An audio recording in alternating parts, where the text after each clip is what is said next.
మహాశివుణ్ణి మూర్తి రూపంలోనూ లింగ రూపంలోనూ ఆరాధిస్తారు. కానీ లింగ రూపమే ప్రధానమైనది.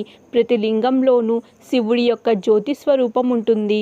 ఈ అఖండ భారతావనిలో మహాదేవుడు జ్యోతి స్వరూపుడై 12 చోట్ల జ్యోతిర్లింగ స్వరూపంగా వెలిసి భక్తులను అనుగ్రహిస్తున్నారు. ఈ భూలోక వాసులను రక్షించేందుకు, భక్తుల మధ్య నిత్యం విరాజిల్లేందుకు గాను 12 ధామాలుగా విభజితుడై ఈ పృథ్వీపైన జ్యోతిర్లింగ స్వరూపుడై వెలిశారు. ఈ 12 జ్యోతిర్లింగ ధామాలు 12 జ్యోతిర్లింగాలుగా ప్రసిద్ధి చెందాయి. మానవులు, జీవకోటి ఈ సృష్టిపైనే నివసిస్తున్నారు. వారిని ఉద్ధరించటానికి జ్యోతిస్వరూపుడైన బోలాశంకరుడు వారి మధ్య విరాజిల్లుతున్నారు. ఈ 12 జ్యోతిర్లింగాలు వెలిసిన తీరు గురించి అనేక కథలు, ప్రసంగాలు ఉన్నాయి. భోలానాథుడు స్వయంగా ఈ 12 స్థలాలను ఎంచుకున్నారు. ఈ 12 జ్యోతిర్లింగాల పేర్లు, అవి వెలిసిన స్థలాల గురించి ఇప్పుడు చూద్దాం. మన భారతదేశంలో నల్దిక్కుల ఈ 12 జ్యోతిర్లింగాలు ఉన్నాయి. మొదట 4 జ్యోతిర్లింగాలు పర్వత శిఖరాల మీద ఉండగా అవి శ్రీశైలంలోని మల్లికార్జునుడు, హిమాలయాలలోని కేదారేశ్వరుడు, సహ్యాద్రి పర్వతాలలో ఉన్న భీమశంకరుడు, మేరు పర్వతంపై ఉన్న వైద్యనాథుడు. సముద్రపు తీరాన 2 జ్యోతిర్లింగాలు ఉండగా వాటిల్లో ఒకటి బంగాళాఖాతం తీరంలో ఉన్న రామేశ్వర లింగం, రెండవది అరేబియా సముద్ర తీరాన ఉన్న సోమనాథ లింగం. అలాగే మైదాన ప్రదేశాలలో 3 జ్యోతిర్లింగాలు ఉండగా వాటిల్లో ఒకటి దారుకావనంలోని నాగేశ్వర లింగం కాగా, రెండవది ఔరంగాబాద్ వద్ద ఉన్న గుష్మేశ్వర లింగం, మూడవది ఉజ్జయిని నగరంలో ఉన్న మహాకాళేశ్వర లింగం. మరో 3 జ్యోతిర్లింగాలు నదీ తీరాన ఉన్నాయి. గోదావరి తీరాన త్రియంబకేశ్వర లింగం, నర్మదా తీరాన ఓంకారేశ్వర లింగం, గంగా తీరాన విశ్వేశ్వరుడు. ఇలా మొత్తం 12 జ్యోతిర్లింగాలు మన భారతదేశంలో నల్దిక్కులా వ్యాప్తి చెంది ఉన్నాయి. ఈ 12 జ్యోతిర్లింగాలలో శ్రీ మహాదేవుడు జ్యోతిస్వరూపుడై భక్తులచే నీరాజనలందుకుంటున్నారు. మొదటిది సోమనాథ్ జ్యోతిర్లింగం. గుజరాత్ రాష్ట్రంలోని సౌరాష్ట్ర జిల్లాలోని సోమనాథేశ్వర క్షేత్రం ఉంది. ఈ క్షేత్రాన్ని సాక్షాత్తు శ్రీకృష్ణ పరమాత్మ దర్శించారు.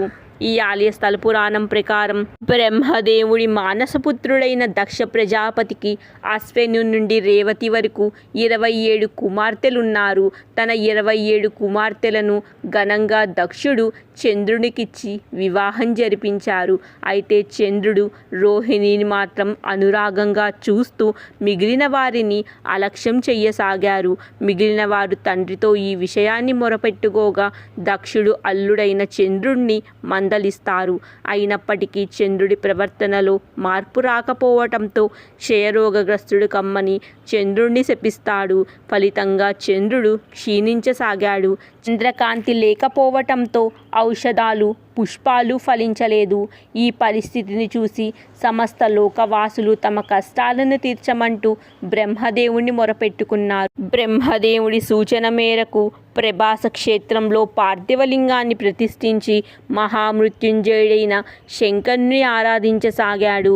శివుడు ప్రత్యక్షమయ్యి చంద్రునికి రోగ విముక్తుని గావించి శుక్లపక్షంలో రోజుకో కల చప్పున పెరుగుతూ కృష్ణపక్షంలో చంద్రకళలు రోజు రోజుకి తగ్గుతాయని శివుడు అనుగ్రహించారు. ఆనాటి నుండి చంద్రుడు ప్రతిష్ఠించిన సోమనాథుడు కుష్టి వంటి మహారోగాలను తగ్గించే సోమనాథ జ్యోతిర్లింగంగా పార్వతీ సమేతుడిగా వెలిసి భక్తులను అనుగ్రహించసాగారు.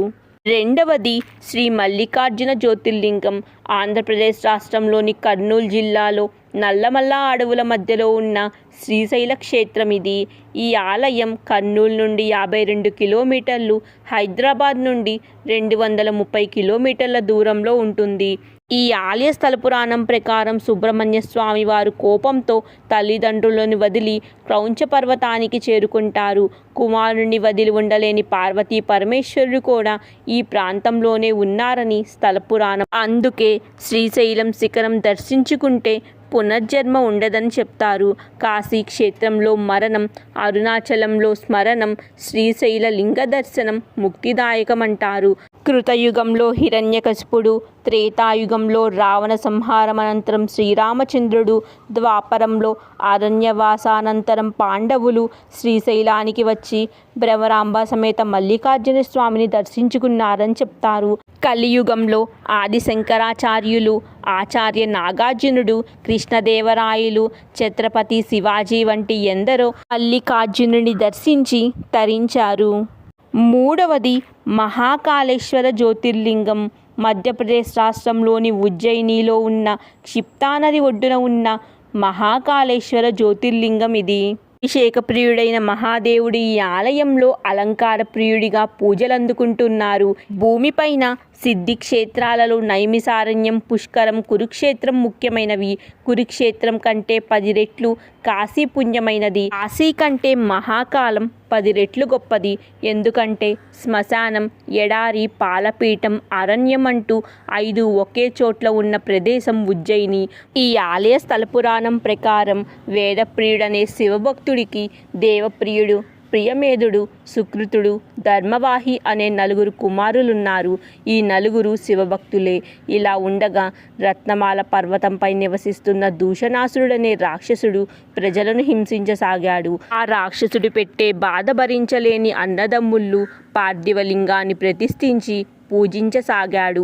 శివుడు మహాకాలుడై ఆవిర్భవించి దూషణాసురుడిని, అతని సైన్యాన్ని భస్మం చేశారు. అప్పటి నుండి ఉజ్జయిని మహానగరంలో మహాకాళేశ్వరుడిగా పూజలందుకుంటున్నారు. 4వది ఓంకారేశ్వర మమలేశ్వర జ్యోతిర్లింగం. మధ్యప్రదేశ్ రాష్ట్రంలోని ఖండ్వా జిల్లాలో నర్మదా నది తీరాన ఉన్న జ్యోతిర్లింగమే ఓంకారేశ్వర జ్యోతిర్లింగం. ఈ ఆలయం మందర పర్వతంపై ఓంకార ఆకారంలో ఉంటుంది. ఇక్కడ ఈశ్వరుడికి గల 2 జ్యోతిర్లింగాలను దర్శించుకుంటేనే యాత్ర సంపూర్ణమవుతుంది. ఈ ఆలయ స్థల పురాణం ప్రకారం ఒకసారి నారద మహర్షి ఆకాశ మార్గాన సంచరిస్తూ వింధ్యాచల పర్వత ప్రదేశానికి చేరుకుంటారు.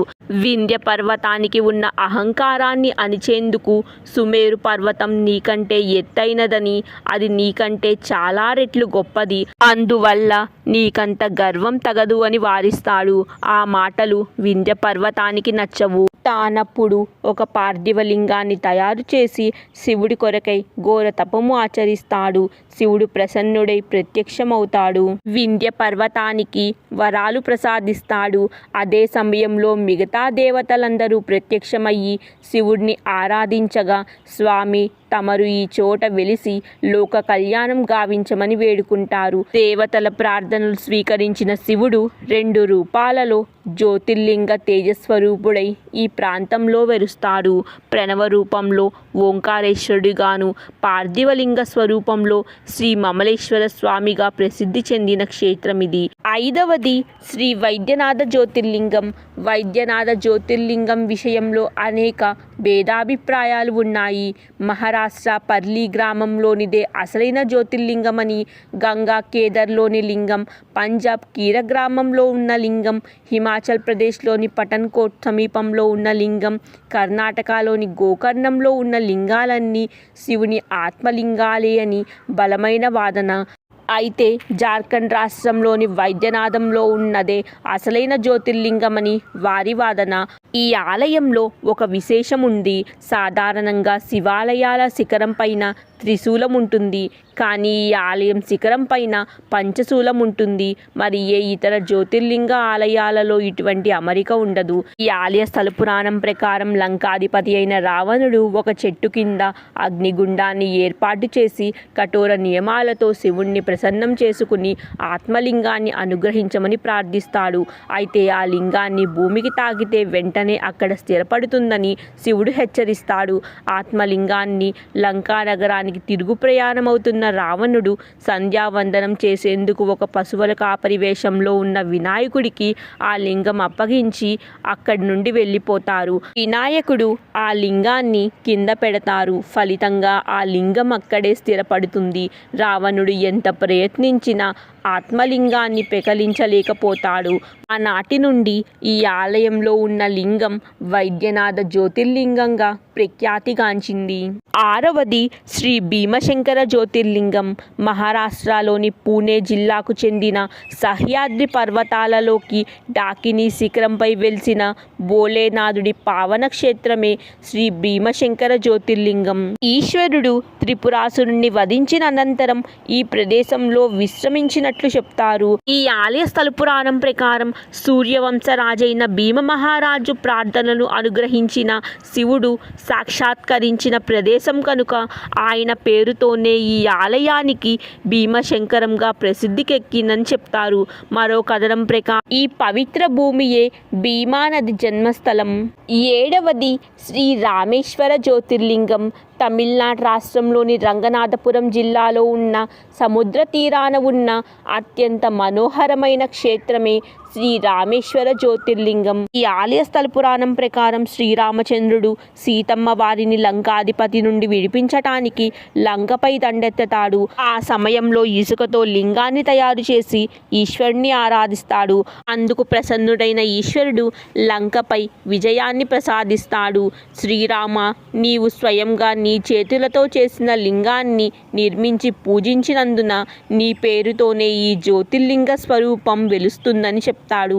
అప్పటి నుండి ఈ క్షేత్రం శ్రీ రామేశ్వర జ్యోతిర్లింగంగా ప్రఖ్యాతిగాంచింది. ఎనిమిదవది శ్రీ నాగేశ్వర జ్యోతిర్లింగం. మహారాష్ట్రలోని పింగోలి జిల్లాలో ఉన్న జ్యోతిర్లింగమే శ్రీ నాగేశ్వర జ్యోతిర్లింగం. ఈ ఆలయ స్థల పురాణం ప్రకారం దారకుడనే రాక్షసుడు తన భార్య దారుకతో కలిసి ప్రజలను హింసించసాగాడు. యజ్ఞయాగాలను నాశనం చేస్తూ మునులను హింసించసాగారు. వీరి హింసను తట్టుకోలేని ఋషులు ఔర్య అనే మహర్షిని విన్నపించారు. ఔర్య మహర్షి ఆ రాక్షస దంపతులు సతీ సమేతంగా మరణిస్తారని శపించారు. ఆ సమయంలో ఆ రాక్షస దంపతులు సముద్ర మధ్యలో నివసించసాగారు. సముద్రయానం చేస్తున్న వారిని పీడించసాగాడు. ఆ సమయంలో ఆ రాక్షస దంపతులు శివభక్తుడైన సుప్రీతుణ్ణి పట్టుకున్నాడు. సుప్రీతుడు శివ శివ అని అరవగా శివుడు సాక్షాత్కరించి ఆ రాక్షసుల్ని హతమార్చారు. అలా వెలిసిన పరమశివుడే నాగరూపితుడై జ్యోతిర్లింగమై వెలిశారు. ఈ స్వామి వారిని దర్శించిన వారికి శాశ్వత పుణ్యలోకవాసం సిద్ధిస్తుందని ప్రతీతి. తొమ్మిదవది శ్రీ కాశీ విశ్వనాథ జ్యోతిర్లింగం. సప్తమోక్షపురుల్లో కాశీ ఒకటిగా విరాజిల్లుతోంది. ఉత్తరప్రదేశ్ రాష్ట్రంలోని వారణాసి నగరానికి మధ్య మూడు ముఖ్యమైన నదులైన గంగా, వరుణ, అసలు ఒడ్డున వెలిసిన జ్యోతిర్లింగమే శ్రీ కాశీ విశ్వనాథ జ్యోతిర్లింగం. ఇక్కడ బోలా శంకరుణ్ణి సప్త జ్యోతిర్లింగాల నెలవుగా ఆరాధిస్తారు.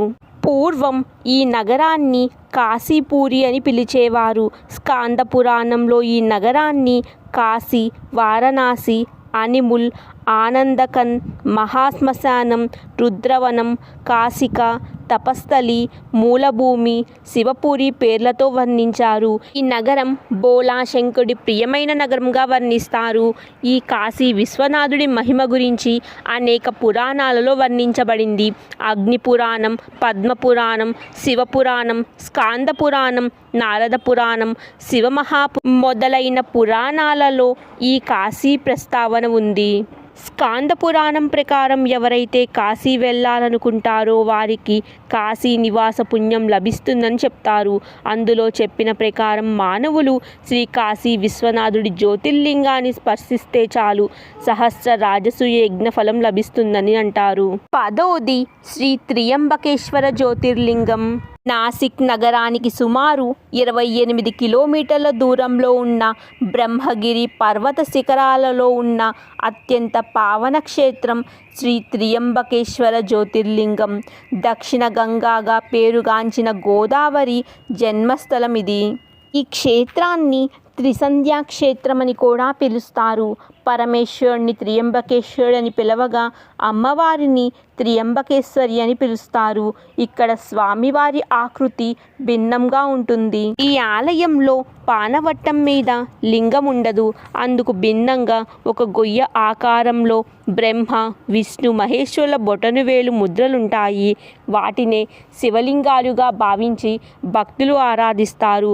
అందుకే ఈ ఆలయాన్ని త్రియంబకేశ్వర జ్యోతిర్లింగంగా ప్రఖ్యాతిగాంచింది.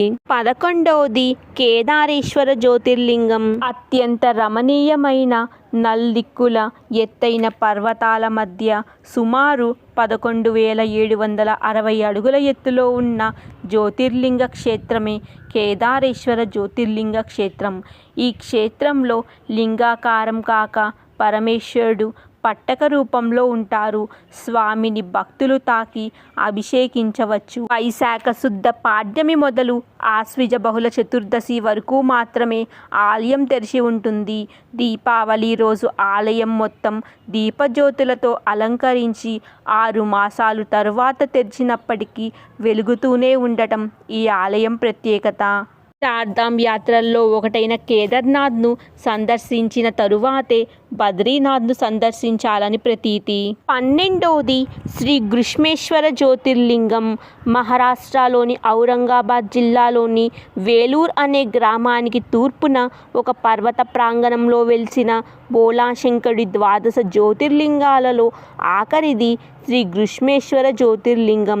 ఈ ఆలయ నిర్మాణం క్రీస్తుశకం 750వ సంవత్సరంలో జరగగా దీని జీర్ణోద్ధరణ మాల్వా క్షేత్ర ఇందోర్ మహారాణి అయిన అహల్యాబాయి హోల్కర్ చేయించారు. ఈ ఆలయం ఎరుపు రంగు రాతితో కట్టబడింది. శివపురాణం, పద్మపురాణాలలో శ్రీ గృష్మేశ్వరనాథుడి మహిమ గురించి విస్తృతంగా అభివర్ణించబడింది.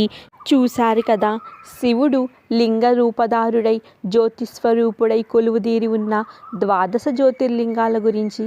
మరెన్నో ఇలాంటి ఇంట్రెస్టింగ్ వీడియోస్ కోసం please like, share and subscribe to my channel.